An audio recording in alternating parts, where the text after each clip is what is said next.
अपना परिचय देते हुए बताइए, ब्रीफ कीजिए। मैं सनी लखानी बिल्डर्स डेवलपर्स से हूँ।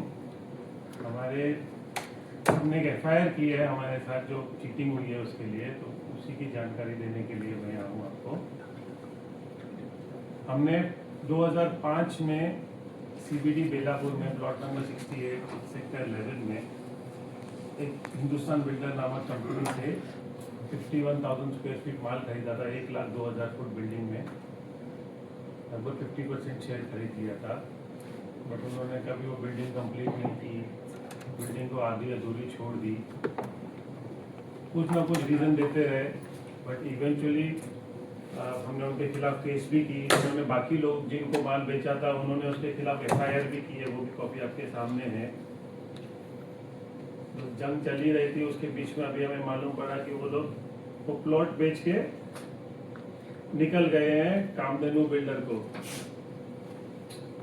उनको मालूम भी है होते हुए, उन्होंने अपने पेपर में लिखा भी है, मालूम है कि इतने सारे डिस्प्यूट चालू है, वो डिस्प्यूट को जानते हुए उन्होंने वो प्लॉट लिया हुआ है। ये कॉन्स्पिरेसी, चीटिंग, ये सब चालू है। इसमें दूसरे के जो राइट्स हैं, जितने और भी लोग हैं जिनको इन्होंने बेचा है, डबल सेल भी किया हुआ है लोगों को माल, उन सब का क्या होगा किसी को नहीं मालूम। उन सबके भी FIR लॉन्च हो रहे हैं।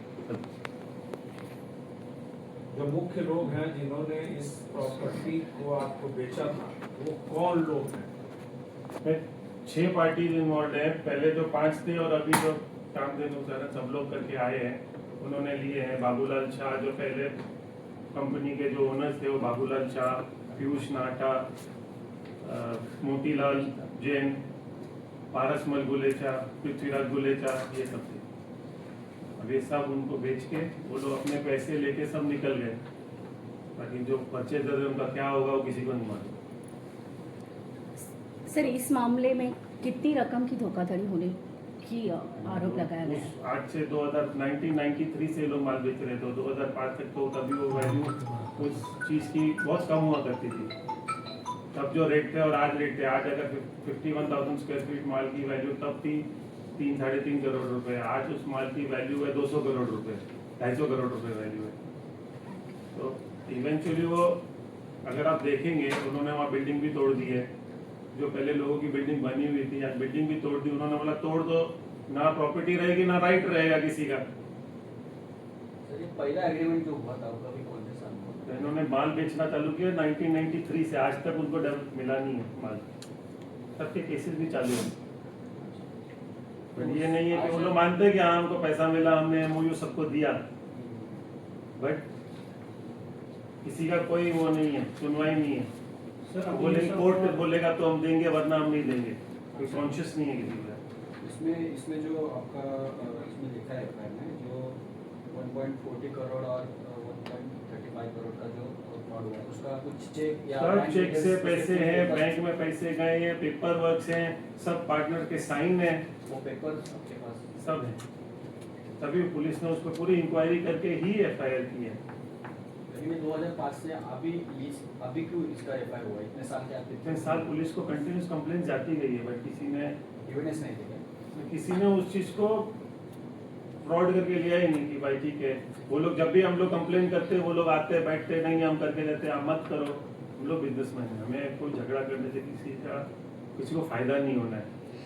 हमें सामने बैठ के अगर सेटल होता है तो सबसे बेस्ट हमारा रीजन वो है। तो हमेशा आते, टर्म शीट हमारे MOUs हैं, एक्सचेंज किए हुए टर्म शीट के, भाई हम आपको सेटल करते हैं, आप इतना माल ले लो, इतना आप शेयर ही ले लो प्लॉट में हमसे, आप हमारे खिलाफ कंप्लेंट मत करो।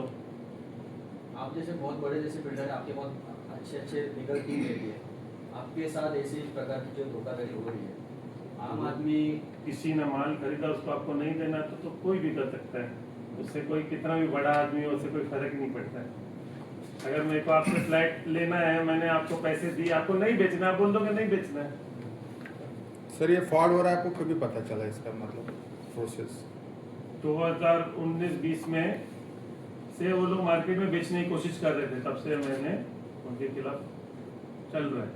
पहले जो लोग थे एक एक करके सब लोग ने FIR की, मैं कोशिश कर रहा था कि भाई क्या मोहब्बत में सुलझ जाए, बट सर हालांकि बिल्डर्स लॉबी हर किसी जमीन को खरीदने से पहले 10 बार उसके डॉक्यूमेंट वेरिफिकेशन करते हैं, तो आपके केस में जो पार्टी ने जो आपके खिलाफ के डेवलपर्स ही है सेम फील्ड के आपके, तो उन्होंने इस कागजों की कुछ शिकायत नहीं की? उन्होंने सारी रिस्पॉन्सिबिलिटी ली है कि कल उठ के कुछ भी होगा हम देखेंगे।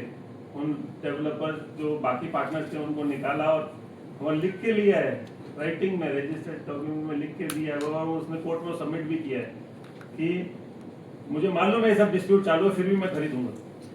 तो ये सोची समझी साजिश है? सोची समझी साजिश है पूरी, जानते हुए कि उसमें डिस्प्यूट है, डबल सेल है, एफआईआर पहले से लॉज है। अब वो एफआईआर को जीरो कैसे किया जाए, पार्टनर्स को निकाल दो। क्या वो पार्टी ने खरीदने से पहले आपके पास वो जमीन है तो आपसे कुछ संपर्क किया था उन्होंने? ये तो हमें कोर्ट से मालूम पड़ा, जब उन्होंने कोर्ट में डॉक्यूमेंट सबमिट हुआ तब हमें मालूम पड़ा कि ये तो बेच दिए प्लॉट। तब तक आपको अभी वो बाहर मार्केट में दूसरे नाम पे नहीं करके वो लोग काम देने को इसमें घुस गए। उनके नाम पे रजिस्टर हुआ है? नहीं, वो पार्टनरशिप कंपनी में ही घुस गया ना कि अगर अपने नाम पे करता तो कोर्ट में चैलेंज हो सकता था, कुछ वो कंपनी में ही पूरा कंपनी टेक ओवर करता। अभी इसमें आपको आपका गया हुआ पैसा चाहिए कि प्रॉपर्टी, क्या आपको उससे क्या मतलब है? मुझे तो मेरी प्रॉपर्टी चाहिए। प्रॉपर्टी ही नहीं है। सर और एक सवाल, इन्होंने प्रॉपर्टी डिस्प्यूटेड होते हुए भी उसको खरीदने की कोशिश की, क्या इसमें पैसों की हेराफेरी का मामला आपको नजर आ रहा है? चलो कोर्ट में जाके एक जन बोलता है कि भाई हम तो भी पार्टनर नहीं रहे, हमारा कोई लेना देना नहीं है, जो नया आके बोलता है अरे वो तो पुराने वालों ने किया हमें मालूम नहीं है। ये पूरी सोची समझी साजिश है इस कॉन्स्पिरेसी को अंजाम देने के लिए कि किसी पे भी लीगल राइट नहीं आता है, अगर क्रिमिनल एक्ट नहीं लग पाए। अगर बिल्डर लोगों के साथ ही अगर ऐसी धोखाधड़ी होती रही तो आम आदमी की क्या ये हो सकती है इसमें? वो तो अंदर से किसी को आना चाहिए कि भाई मैं किसी के साथ गलत नहीं करूं। अगर एक डेवलपर जो इतना बड़ा काम कर रहा है नहीं में वही ऐसी चीटिंग करेगा तो फिर आम आदमी तो कहीं स्टैंड ही नहीं करता है। पुलिस का कैसा सहयोग है सर? कुछ आरोपी अरेस्ट है? वो सब फरार है, फरार है? सबने एंटीसिपेटरी बेल के लिए डाली हुई है जो यारी चल रही है। बाकी कोई आया नहीं है आज तक, पुलिस ने उनको इंक्वायरी के लिए भेजा, कोई नहीं आया। 2 लेटर इंक्वायरी के लिए भेजे, उसके बाद एफआईआर हुई, उसके बाद भी भेजा, कोई नहीं आया। 2005 से ये सब मैटर चल रहा है समझो, अभी एफआईआर आप भी हो गई 2 महीने पहले, तो आपको लग रहा है आपको न्याय मिल सकता है? अभी आरोपी आप बोल रहे थे आरोपी भी फरार है। फरार मतलब बेल के लिए डाला है, बेल लेंगे फिर आ जाएंगे वापस, बोलेंगे भाई ठीक है अभी हम क्या करें। है ये वो जो प्रॉपर्टी दूसरों को बेचा है उसका कुछ पेपर्स मिल सकता है क्या सर? उन्होंने, आप जो बोल रहे थे उन्होंने दूसरी जो मुझे बेचा है वो भी है, जो दूसरों को बेचा है वो भी है। पुलिस ने उस चीज को एफआईआर में दर्ज भी किया है कि डबल सेल है। जरा आप डिटेल बताएं क्या ऑन कैमरा क्या किसको बेचा है? कैमरा चल रहा है, आप बताएं। उसने अभी जितना मुझे मालूम पड़ा है भावना वरियाल करके है लेडी, जिनको उन्होंने उस वक्त 93 में माल बेचा है, वही ग्रीष्मा को बेचा माल। सेम दोनों पेपर वर्क है, signed paper work by partners. Sunny ji, हाँ आपके साथ जो हुआ है वो उनके साथ भी हुआ है, तो अभी आप भी बोल रहे कि हमको हमारा प्रॉपर्टी चाहिए, तो अब ये दावा कैसे कौन किसका दावा सच निकलेगा? मतलब जो है कि जैसे आपने दोनों का नाम प्रॉपर्टी लिया, तो ज्यादा है। अभी मैं बिल्डिंग तोड़ मैं ऐड ऑन दी। कर देता हूँ उस क्वेश्चन को, मैं थोड़ा सा वो कर देता हूँ। इस एफआईआर में जो आपके रिसेंटली जो एफआईआर है उसमें दर्ज है कि ये फ्रॉड जो हुआ है वो 3 लोगों के खिलाफ हुआ है। एक तो दीपक पारेख जो ग्रिश्मा बिल्डर है उसके खिलाफ हुआ, दूसरा भावना मणियार के खिलाफ हुआ है, और तीसरा लखानी बिल्डर के खिलाफ हुआ। तो फिर रिप्रेजेंटेशन सिर्फ आपका ही क्यों जा रहा है? वो 2 लोग कहाँ हैं? दीपक पारेख जो ग्रिश्मा बिल्डर के ओनर है और जो भावना मणियार जिनके खिलाफ ये फ्रॉड हुआ है। तो ग्रीष्मा बिल्डर ने भी एफआईआर किया हुआ है उनके खिलाफ, हमने भी किया हुआ है विजय लखानी, और थर्ड एफआईआर जो भावना मडियार है उसका भी स्टेटमेंट रिकॉर्डेड है जिसमें पुलिस अभी छानबीन कर रही है। मेरे केस में उनका बाहर आया ये सब जानकारी में, तो अभी उनकी छानबीन चल रही है, तो छानबीन करके उसका भी एफआईआर होगा। जब खरीदी हो गए ना तो तुम्हारा नंबर कितना है? फर्स्ट, सेकंड, थर्ड ऐसा? मैं सेकंड हूँ। सेकंड। एक्चुअली बोला जाए तो वही प्रॉपर्टी का थर्ड हो परचेज कर रहा हूँ। एक चीज जो आपने सेकंड एफआईआर हाथ में दी है वो 2022 की एफआईआर है। जिस व्यक्ति ने FIR की है वो कौन है? कृष्णा बिल्डर, कुलीन शाह और दीपक पारेकर के दो जन हैं। उन्होंने भी मेरे इसमें भी दिया है कि भाई हिंदुस्तान बिल्डर ने उनको बेचा, उन्होंने मुझे दिया, वो सब रिकॉर्डेड है। 2022 में कृष्णा कुलीन शाह है वो एक FIR कर रहे हैं, वो एक अलग पीड़ित है जैसे लखानी बिल्डर्स पीड़ित है। बिफोर आपके पहले उन्होंने वो तो 1993 के पीड़ित है। हाँ ठीक, लेकिन उनका जो हम पहले से पीड़ित है, लेकिन जो रिकॉर्ड में आ रहा है 2022 में कि हमारे साथ अन्याय हुआ या हमारे साथ धोखाधड़ी हुई, फ्रॉड हुई है, वो ऑफिस एड्रेस आपका देते हैं क्यों? जो ये FIR दर्ज हुई है 2022 की, जो कुलीन शाह ने FIR दर्ज कराई है, उसमें उन्होंने 1801 का ही एड्रेस दिया है, आपके ही ऑफिस का एड्रेस उन्होंने दिया है। वो लोग अभी रिटायर्ड लोग हैं ना, 80 प्लस है सब लोग, उसमें तो कुलीन शाह बेचारे तो गुजर भी गए और वो 2 और पार्टनर भी गुजर गए कंपनी के।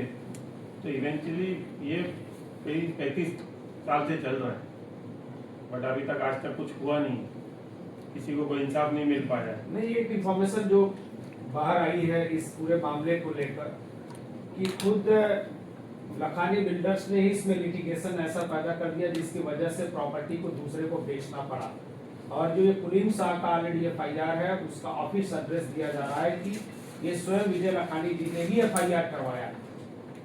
जो इंफॉर्मेशन मैं आपका वो उसके जवाब रिटायर्ड, चाहता हूं। वो लोग रिटायर्ड लोग हैं ना, उनकी अभी ऑफिस है ना, कुछ है ना, बेचारे कुछ काम करते हैं, लेकिन वो अपना इधर भी रिटायर्ड है, उनका कोई जगह ही नहीं है। अपने घर ऑफिस का एड्रेस दे सकते थे वो FIR उनकी में। पहले जो वर्धमान मार्केट में ऑफिस हुआ करती थी, अभी वो कुछ ऑफिस नहीं है, कुछ भी नहीं है, तो अभी वो कहाँ से क्या करें?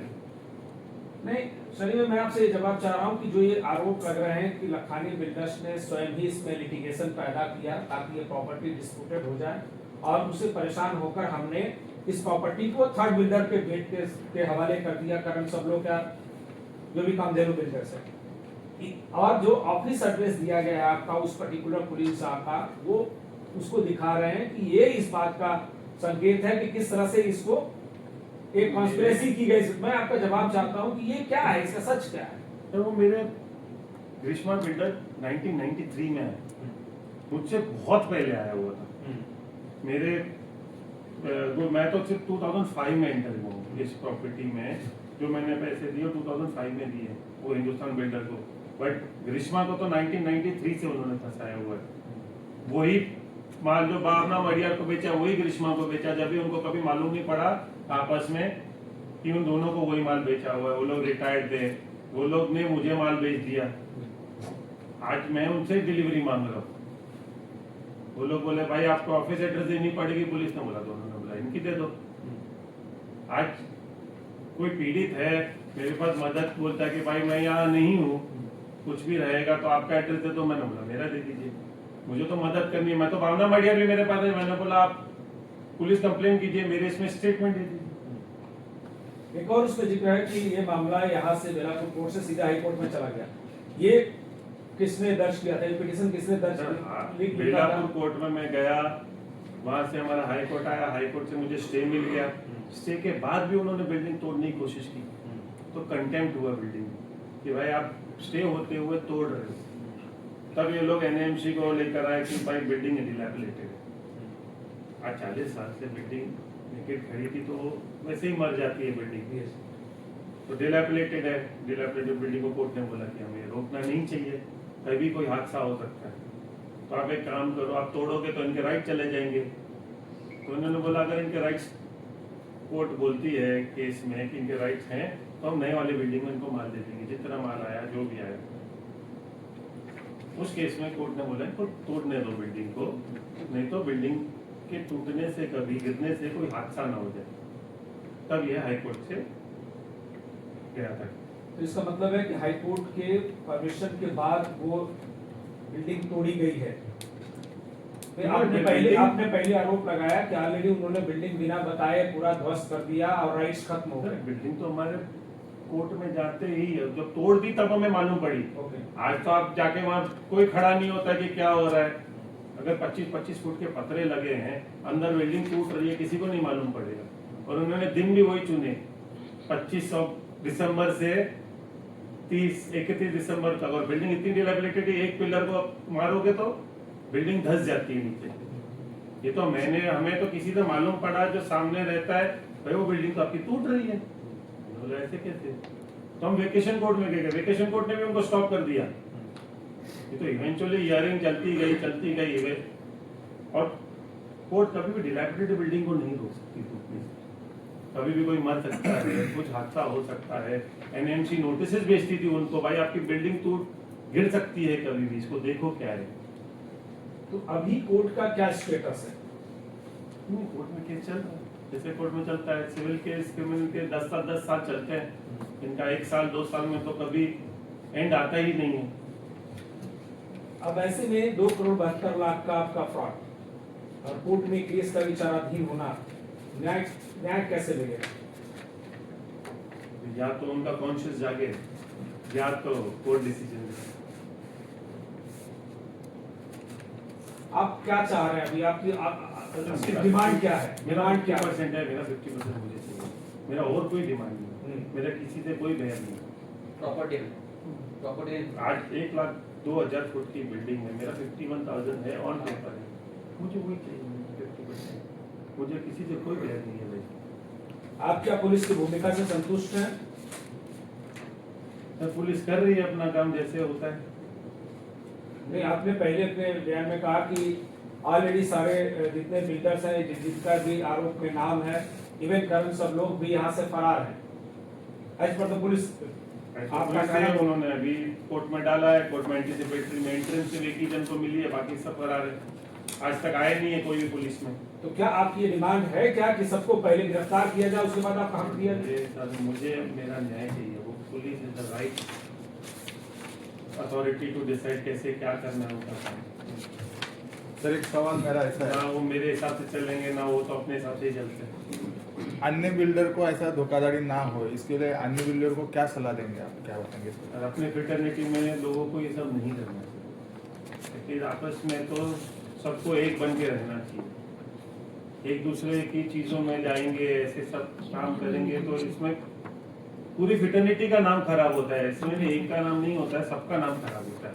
अगर एक बिल्डर किसी पब्लिक के साथ चीटिंग करता है तो उसमें सिर्फ पब्लिक, वो बिल्डर का नाम नहीं खराब होता है, पूरी फ्रेटर्निटी का नाम खराब होता है कि भाई बिल्डर ही चीटर है। लखानी साहब स्वयं रेरा से जुड़े हुए हैं, कई मामलों में उन्होंने रिड्रेसल किया है, बड़े बड़े मामलों में रिड्रेसल किया है। अपने मामले में कैसे फेल हो?